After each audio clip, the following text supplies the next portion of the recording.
שלום רב.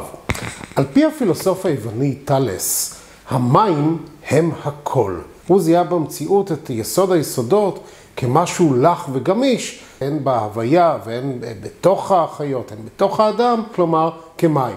פילוסופים אחרים ראו באוויר כיסוד היסודות, לעומתם דמוקריטוס ראה באטום כיסוד היסודות. ובכן, אנחנו נמצאים כעת לאחר פרשת האור בפרשת המים.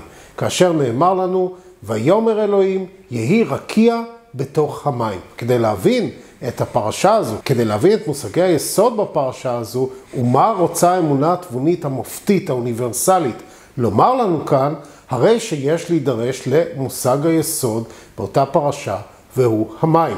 הלכה למעשה, המים מופיעים בראשית ספר בראשית, בפסוק הפותח, בראשית ברא אלוהים את השמיים ואת הארץ. ולאחר מכן נאמר לנו שהארץ הייתה תוהו ובוהו, הייתה בלגן, והשמיים הם תהום חושך על פניה, ולאחר מכן נאמר לנו, ורוח אלוהים רחפת על פני המים. ובכן, אנחנו מתוודעים בראשית הדברים למושג שמיים, שעוצר בתוכו את מושג המים, שלאחר מכן מבחינת היחס לרוח אלוהים, רוח אלוהים מרחפת על פניו, מרחפת על פני המים. אבל כאן נוצרת לנו חידה פנטסטית, שהפרשנים הקלאסיים נדרשו אליה ככה לא לעומקם של דברים, והיא ההבדל בין השמיים בראשית, ספר בראשית, לבין המונח שמיים, שבו אלוהים קורא לרקיע. ובכן, מה הם אותם שמיים?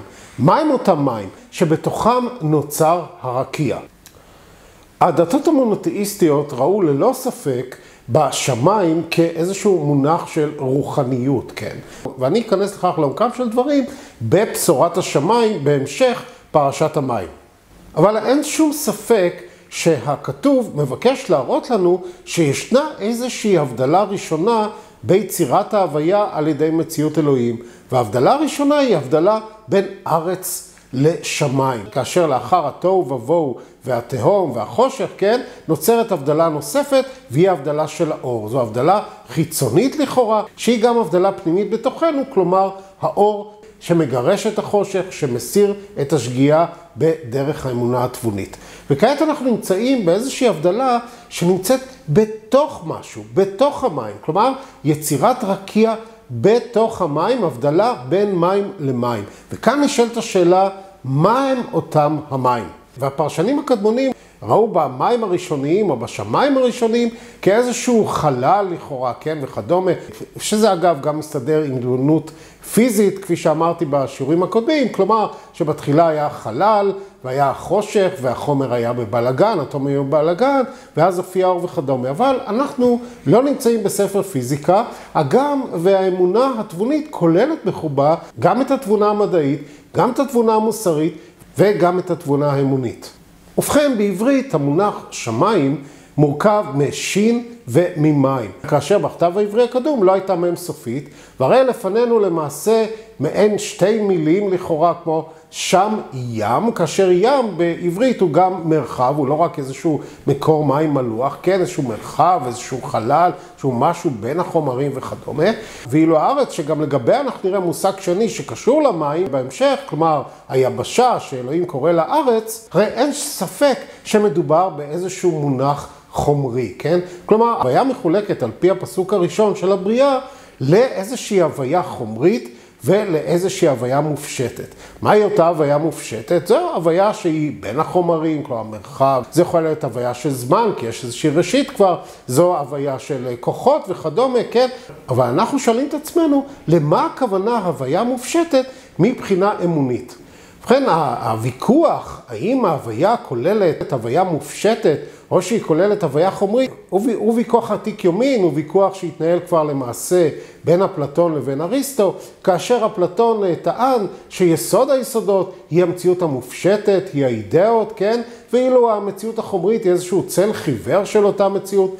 לעומתו טען אריסטו שהמציאות היסודית היא המציאות הגשמית, היא המציאות החומרית, ואילו המציאות המופשטת היא ניתוח אנליטי של אותה מציאות וכדומה. כן. כאשר אנחנו רואים בעת הפילוסופיה המודרנית, כאשר ברקלי טוען שאנחנו לא יודעים על שום מציאות חוץ מהמציאות שאנחנו חושבים עליה, כן? ולעומתו קאנט בוויכוח שלו מול דיוויד יום, טען לאיזושהי מעין מהפכה קופרניקאית בהתבוננות הפילוסופית במציאות, כן?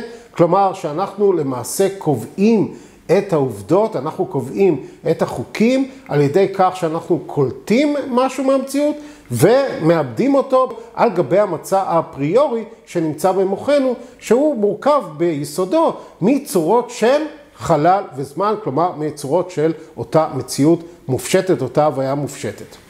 והוויכוח הזה בין ההתייחסות האונתולוגית, כלומר של מציאות היש, לבין המציאות האפיסטמולוגית, כלומר מציאות ההכרה, הוא הוויכוח שלמעשה מוכרע באמונה התבונית כבר בפסוק הראשון. כלומר, הוויה מורכבת הן ממציאות מופשטת והן ממציאות גשמית, מציאות חומרית. ובכן, מדוע אנחנו מתוודעים למונח שמיים בפסוק הראשון, ולאחר מכן חושך על פני תהום, ומיד לאחר מכן רוח אלוהים על פני המים? מדוע? מפני שמבחינתנו אותה מציאות מופשטת היא שם מים, היא נמצאת שם, כן? ומבחינת רוח אלוהים היא המים, היא לא נמצאת שם, אלא רוח אלוהים נמצאת מעליה, לכן היא לא שם מבחינתו, אלא מציאות אלוהים כוללת כמובן את מציאות היש, והיא כוללת הן את המציאות המופשטת והן את המציאות החומרית, שמרכיבות את מציאות ההוויה. ובכן, המונח מים בשפות השמיות הקדומות הוא מונח די דומה. בשפה הכנענית השם הוא מו-מי, כן?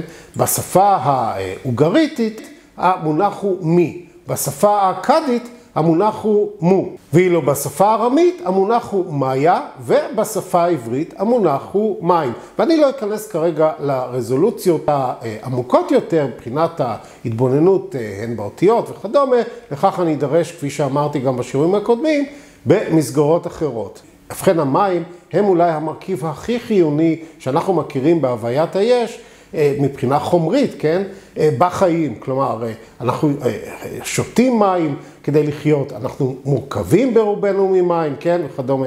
והמים מילאו וממלאים תפקיד מרכזי באמונות המונותאיסטיות הסובייקטיביות, כאשר ביהדות המים משמשים בעיקר לטהרה, כאשר נכנסים ליהדות, נכנסים למקווה בפני דיינים, לצורכי טהרת נשים, כן, נכנסים למקווה, לצורכי סעודה, נוטלים ידיים, יש מים ראשונים שהם רשות, יש מים אחרונים לאחר הסעודה שהם חובה, כלומר של ניקיון, יש הגעלת כלים באמצעות מים, יש טהרה לצורך טקסים דתיים, יש מי סוטה, כלומר מים שמכריעים האם מישהו אשם או לא אשם וכדומה, שזה מזכיר תרבויות אחרות, שבהן היו מטביעים אנשים במים, האם הם אשמים או האם הן מכשפות, כן, וכדומה. לכן המים ביהדות משמשים בעיקר לעניין של טהרה, לעניין של ניקיון, וזה לא יוצא דופן, זה גם כך באמונות המונותאיסטיות האחרות, כלומר למשל באמונה הנוצרית, הכניסה לאמונה הנוצרית נעשית באמצעות טבילה במים, שהיא הטהרה,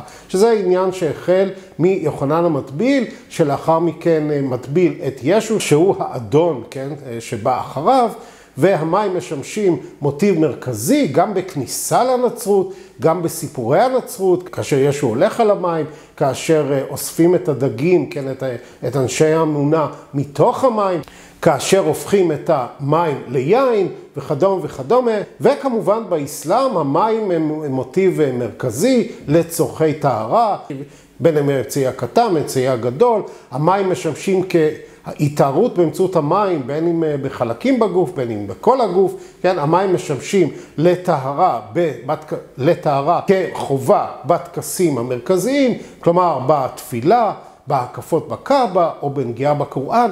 המים משמשים בשלוש הדתות המונותאיסטיות הסובייקטיביות לטהרה בעיקר, לניקיון. אבל מהי אותה טהרה? מהו אותו ניקיון? מהי אותה שתייה חיונית לחיים מבחינת האמונה התבונית? ובכן, המים מבחינת האמונה התבונית הם ההוויה המופשטת, כן? הם ההוויה המופשטת שבראשית הדברים נמצאת שם, כן? שם מים, מבחינת רוח אלוהים זה המים, ועכשיו אנחנו נמצאים עדיין בתהום מבחינת ההוויה המופשטת, אבל בתהום לאחר הפצעת האור אל מול החושך שהיה על פני התהום. ולאחר אותה הפצעה של אור, אנחנו נמצאים בהתבוננות התבונית, האמונית תבונית, כאשר נאמר לנו, ויאמר אלוהים יהי רקיע בתוך המים, להבדיל בין מים למים. ובכן, להבדיל מהשמיים בראשית, ספר בראשית, כאשר אלוהים בורא את ההוויה, בורא את ההוויה המופשטת, בורא את ההוויה הגשמית החומרית, את השם מים או שם ים ואת הארץ, כן? עכשיו אנחנו נמצאים באיזשהו מופע אחר, כלומר לא במופע אונתולוגי של מציאות היש, אלא במופע אפיסטמולוגי של מציאות ההכרה. כלומר, עכשיו אנחנו מצויים באיזה שהם מים, שלאחר מכן מה שמבדיל ביניהם, הרקיע, יקרא שם מים במציאות הכרתית, במציאות תבונית, בתוך ההוויה, להבדיל מהמציאות ההווייתית כשלעצמה, שהיא בראשית ברא אלוהים את השמיים ואת הארץ. עכשיו אנחנו נמצאים בהוויה מופשטת שנקלטת ומעובדת על ידי ההכרה, על ידי האור של התבונה, על ידי ויאמר אלוהים יהי רקיע בתוך המים.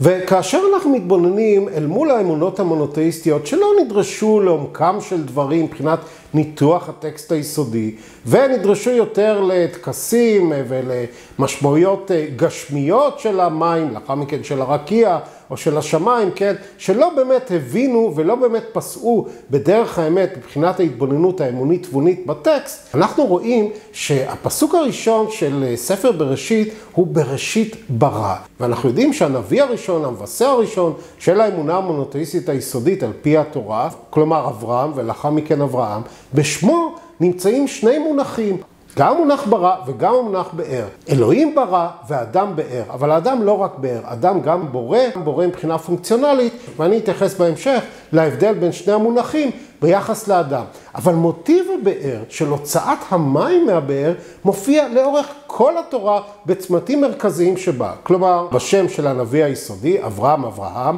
ולאחר מכן במפגש בין השליח שלו אליעזר לבין רבקה, כן, על הבאר, ולאחר מכן במפגש שבין יעקב ורחל על הבאר, ולאחר מכן במפגש שבין משה לבין ציפורה על הבאר, שם הוא מגרש את העמלקי, כן? ולא פחות מכך, כאשר משה בורח למדבר, הוא יושב על הבאר, ולאחר מכן הוא מועיל לבאר את התורה. ובכן, המים שמוציאים מהבאר היא אותה מציאות מופשטת, הווייתית, היא אותה מציאות מופשטת, אמונית תבונית, שמוציאים מן הבאר, שקולטים אותה מבחינה הכרתית, ולאחר מכן מוציאים משהו אחר.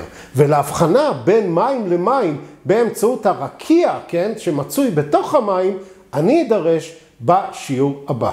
תודה.